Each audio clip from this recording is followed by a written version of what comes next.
Take us through your touchdown catch. I don't know, it was kind of a broken play, kind of a scramble, and we work on scramble drills at practice. So kind of when I turned, I just had a good feeling that Joe was going to throw it, and when he threw it, I was like, yes, and he just gave me an opportunity to make a play, so that's what I tried to do. So yeah. Maneuver around the defensive back, didn't you? Yeah. So, I'm kind of used to it. Like I said, I like to catch contested balls and stuff like that. So, I think the DB was in good position. I just try to make a good play. So, yeah. So are you the deep ball guy on this team now? You had a lot of opportunities. No, like I told you, I can run, but no, it just kind of happened that way. I think all of us can be deep threats. So, I just gave what I got. So, yeah. Was the touchdown gratifying because you and Joe just missed a couple of potential touchdowns there where he overthrew you? Honestly, yes, it was. But like I said, me and Joe kind of talked on the sideline after those missed throws, and it was just the first game, so once again, we'll be better. So yeah. What have you guys been hitting on those in practice?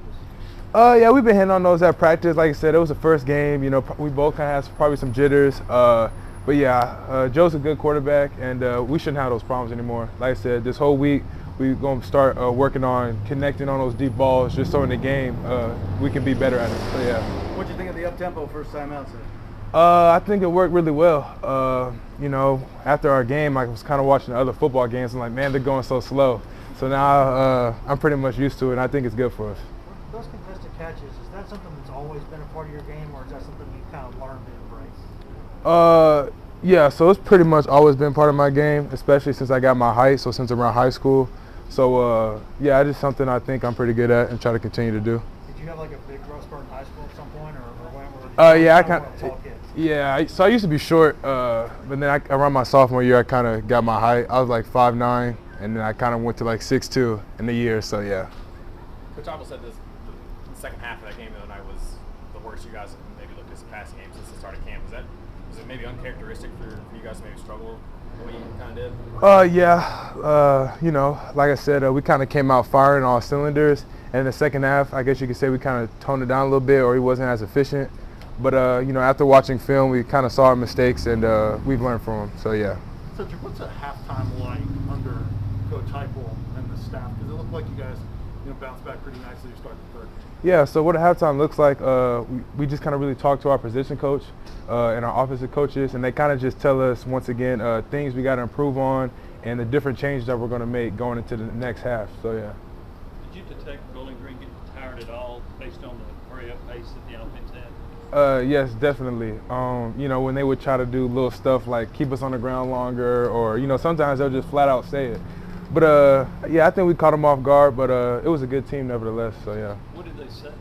They were just saying, man, you guys go really fast. So it's like, yeah. So yeah. You guys had 88 plays. Did you feel more tired after this game than maybe any others that maybe you guys had last year? I don't know. I felt pretty good after the game. Maybe it's just because, like I said, my adrenaline was going. So yeah.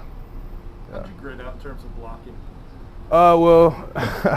We don't really do too much blocking, honestly. But when I am supposed to block, I did pretty good, I would say. So yeah.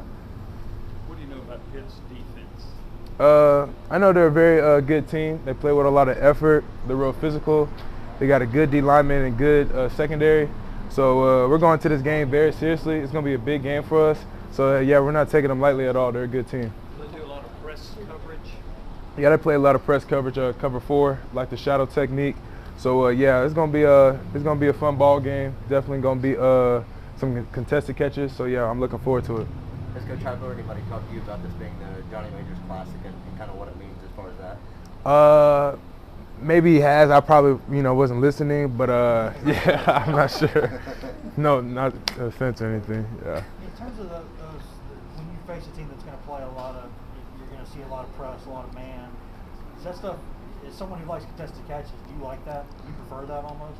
Yeah, like I said, whatever look they try to give me, I kind of just try to play my game. So if you're in front of me, pressing, playing shadow technique, zone, I'm going to just try to find a way to get open and make plays for my team. So, yeah. So did you have to make some adjustments there when Bowling Green was dropping 7-8? It looked like y'all were kind of searching for some answers there. Did you ever find something that worked better against that? Yeah, so definitely we had to make adjustments. Like you said, the different zone coverages they were doing honestly kind of threw me off kind of a little bit at the beginning of the game. But like I said, I think we kind of got better. And then looking back at film, I think we've learned a lot from it. So yeah. Cedric, how much better can this passing game get than what you showed against Bowling Green? Yeah, I think it could get a lot better. Like I said, I don't know how many yards we passed for, but looking back at film, we could have easily doubled it. You know what I'm saying? So, you know, we're going to get better. Once again, it was only the first game. So after watching film, kind of getting those first game jitters out, I think we'll be really good. What have you seen from Jaylen these last couple of days, kind of bouncing back from those 2 drops? Yeah, those are 2 very uncharacteristic drops of Jaylen. Jaylen has good hands. He's a big-time playmaker.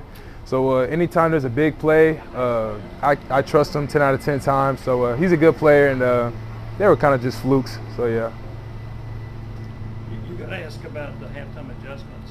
Did the coaching staff say, hey, we're going to come out in the third quarter and just pound it right at them? Yeah, like we knew that we was probably going to have to run the ball because they were dropping so many people back, and they was kind of playing the pass. So yeah, we kind of knew. Yeah. What's Coach Burns like during a game in terms of adjustments and communication with them? Yeah, Coach Burns is real calm during the game. Probably the calmest coach on the sideline. Good play, bad play. Like he's staying calm, doesn't do too much yelling, and he always tells us next play, next play, next play. So that's the mentality we try to have. Yeah. What was it like being back in Neyland Stadium and just kind of being back in front of fans on Thursday? Yeah, honestly, like I kind of was shocked because I thought I knew the feeling, but I kind of forgot because of COVID. So coming out the tunnel pre-game, I was like looking around like, okay, like we're back. So yeah, it was dope. Thanks, Sid. Yeah.